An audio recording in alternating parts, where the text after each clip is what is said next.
salah satu psikolog terdalam, terbesar menurut saya adalah Viktor Frankl. Dia menemukan bahwa persoalan kejiwaan di dalam diri, di luar kerusakan otak ya. Struktur-struktur otak atau kimia yang tidak beres membuat sakit jiwa. Tapi dia mengatakan bahwa sakit jiwa manusia terbesar adalah kekosongan nilai. Dia menyebutkan istilah noogenic neurosis, dari kata noos, mindset atau sistem nilai, dan neurosis.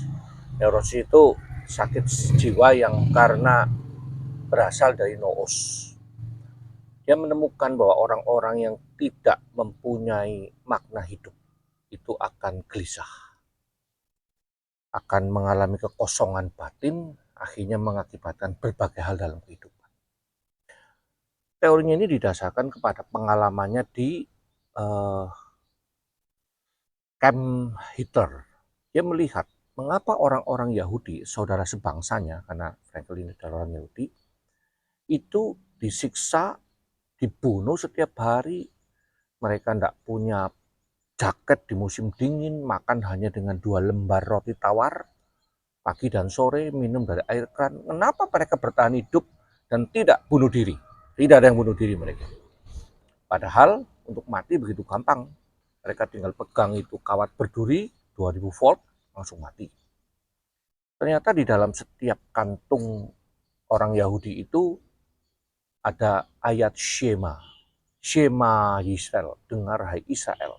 Tuhan Allahmu itu Esa, kasihilah dia dengan segenap hatimu dan sebagainya. Jadi rupanya bagi Yahudi yang diteliti oleh Frankl, mereka bertahan karena menyadari bahwa penderitaan mereka bagian dari ibadah. Dan ini membuat mereka hidupnya bermakna. Sehingga penderitaan mereka pun bermakna. Itu sebab dia mengatakan di dalam logoterapi bahwa setiap orang harusnya menemukan makna di dalam hidupnya. Tapi persoalannya kemudian dia mengatakan makna ini bukan soal Tuhan loh ya, yang penting punya makna. Nah, ini di sini persoalannya.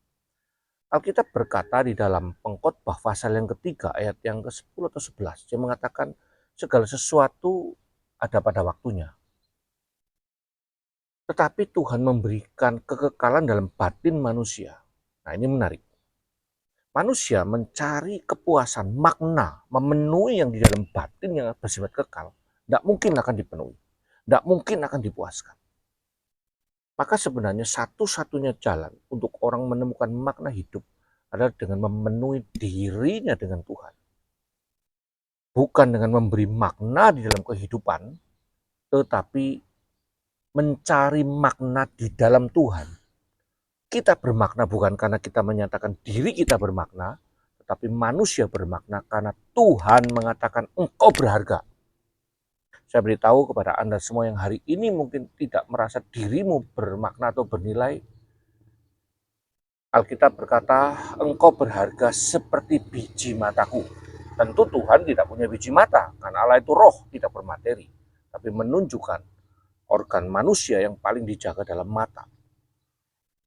Sehingga kita sekarang mendapatkan makna hidup bukan karena kita yang memberi makna ke dalamnya, tetapi kita mendapatkan makna dari Tuhan yang memberikan makna itu dalam diri kita.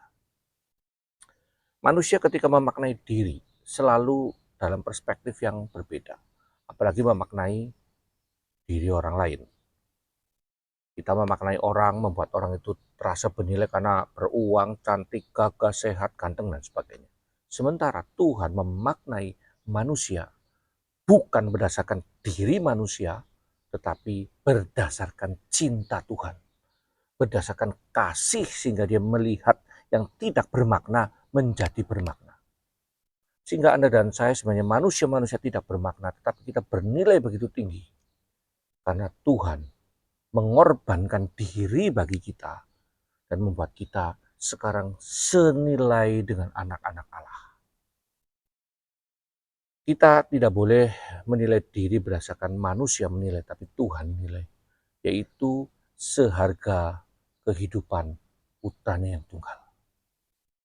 Mari kita melihat diri kita bermakna di hadapan Tuhan, dan di luar Tuhan tidak ada makna apapun yang kita punya. Enoch